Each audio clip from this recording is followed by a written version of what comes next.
About 2 decades ago, I used to joke that for me, all dating should be renamed blind dating. And instead of saying I was seeing someone right now, I should be more honest and say I'm dimly viewing someone. I remember I was once dimly viewing this particular guy, and every time I'd say this guy's name, my girlfriends would sing the theme song to Batman. Not because this guy looked great in black spandex tights. Nope, it was because he was a bad man. So they'd sing da da da da da da da da bad man, every time I tell them one of my bad man episodes, of which there were far too many. Let's call this ex of mine Bruce Wayne to protect his not so innocent secret identity. Well, I want to share something with you about Bruce that is kind of embarrassing. Right out of the gate, Bruce displayed what I felt were highly controlling and bizarrely jealous behaviors, yet I continued to date him. I even went away with Bruce for a week-long vacation to Turkey, where we had a very big fight one evening. I made this silly joke to our Turkish waiter, who then laughed and touched my shoulder before he left our table. And then Bruce became convinced that I was flirting with this Turkish waiter. Bruce specifically wanted to know if I'd rather be dating this Turkish waiter, a man who could barely speak English, plus lived well beyond a 5,000-mile radius of my zip code. I kept reassuring Bruce I was not the teeniest bit interested in this Turkish dude, yet Bruce refused to talk to me for a full 2 days of our vacation. When I came home from vacation, I sought out therapy. I found this nice older psychotherapist named Sid, who eventually became like a grandfather from another great grandmother. I adored Sid. I tell him lots of da da da da da bad man episodes. You'll never believe what Bruce said or did last night. I begin each and every therapy session. So here's a sampling of some of my da da da da da bad man episodes I shared with Sid. Bruce said he doesn't want me to have brunch with girlfriends on weekends anymore unless he comes along. Bruce said he doesn't want me to go to the gym because he thinks I just want to meet someone. Bruce said he doesn't like it when I come home happy from work because he worries I enjoy work more than him. So each week I'd come in and tell Sid story after story, quickly followed by rationalization after rationalization, always explaining why I should stay with Bruce. You know what your problem is, Karen? Sid asked me one session. You're so smart, you're stupid. I laughed and I said, well, what's that supposed to mean? Sid explained. You're able to overthink things so much that you wind up talking yourself out of what you already know.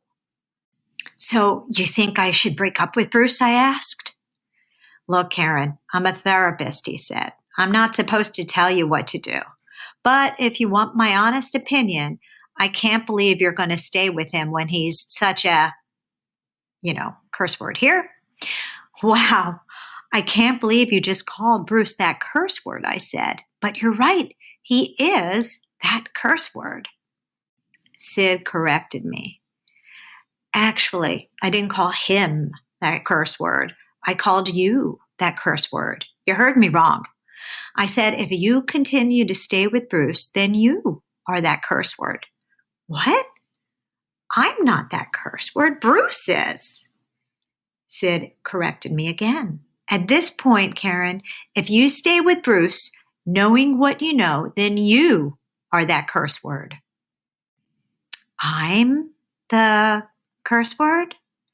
I repeated the word out loud, a word as opposite in content as a mantra could ever be, but alas, more powerful than any mantra I'd ever used.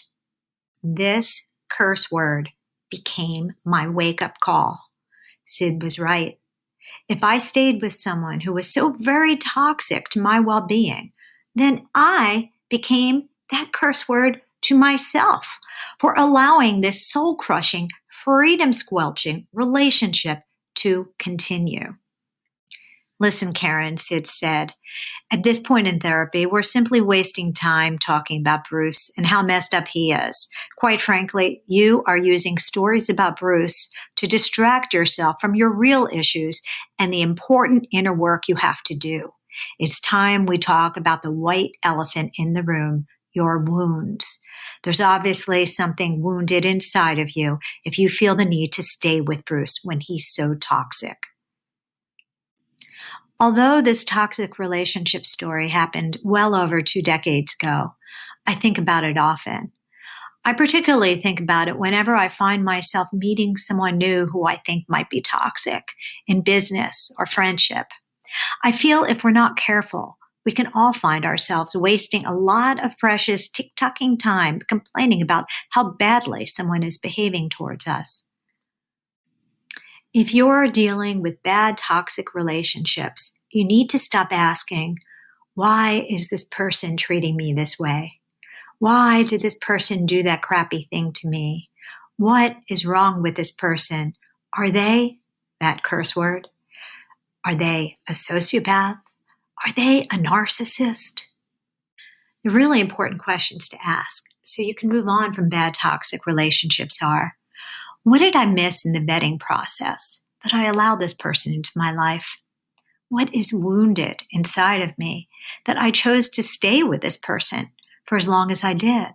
How can I grow from this experience so it doesn't repeat?